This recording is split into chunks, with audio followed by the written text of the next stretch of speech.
Holistic stay resort past 2 days stay பண்ணோம். It's nice experience.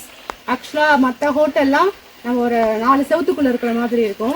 இது வந்து நம்ம நேச்சர்ஸ், அதாவது மலை செடிகள் மரங்கள் எல்லாத்தையும் பார்த்துக்கிட்டே நேச்சுராக தூங்குற மாதிரி இருந்துச்சு. Different experience. அதே மாதிரி ஸ்டாப்ஸ், இதுல ரெஸ்டாரண்ட்ஸ் இருந்துச்சு. ஃபுட்டு ரொம்ப நம்ம ஹோம்லி டேஸ்ட் மாதிரியே இருந்தது. அதே மாதிரி நிறைய பசங்க அட்வென்ச்சர் பண்ணுறதுக்கு நிறைய இருந்தது. ஜிப்லைனர், ட்ரெக்கிங் இருந்துச்சு, பர்மா பிரிட்ஜ் இருந்தது. அதாவது என்டர்டெயின்மெண்ட்டுக்கு ஒரு 10 வியூ பாயிண்ட்ஸ் இருந்தது.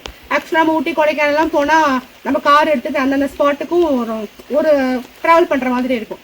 பட் ஆனால் இந்த ரிசார்ட்லேயே இருந்துட்டு நம்ம 2 days ஸ்பெண்ட் பண்ணுறதுக்கு நிறைய பாயிண்ட்ஸ் இருந்தது, வியூ பாயிண்ட்ஸ் இருந்துச்சு. அங்கே எங்கேயுமே எல்லாம் கூப்பிட்டுட்டு போனாங்க வியூ பார்க்கறதுக்கு. அது மாதிரி இப்போ இந்த ரெஸ்டாரண்ட் உள்ளேயே ஃபால்ஸு, லேக் ஃபால்ஸ் இருக்கு. இது ஒரு நல்ல எக்ஸ்பீரியன்ஸ். இது நம்ம ஃபால்ஸுக்குன்னா குற்றாலம் அது ரொம்ப ட்ராவல் பண்ணி போவோம் இல்லையா, ரெசார்ட்லேருந்து ஒரு 10 kilometers ட்ராவல் பண்ணி போவோம். இங்கே எல்லாமே ஒரே இடத்துல இருக்கு. நாங்கள் ரொம்ப சாட்டிஸ்ஃபை. Nice experience. எங்கள் லைஃப் டைம் ஒரு நல்ல எக்ஸ்பீரியன்ஸ். ஹோட்டல் பேர் ஹாலிஸ்டிக் ஸ்டே ரெசார்ட். நீங்களும் ட்ரை பண்ணுங்கள், ரொம்ப என்ஜாய் பண்ணுவீங்க. தேங்க்யூ.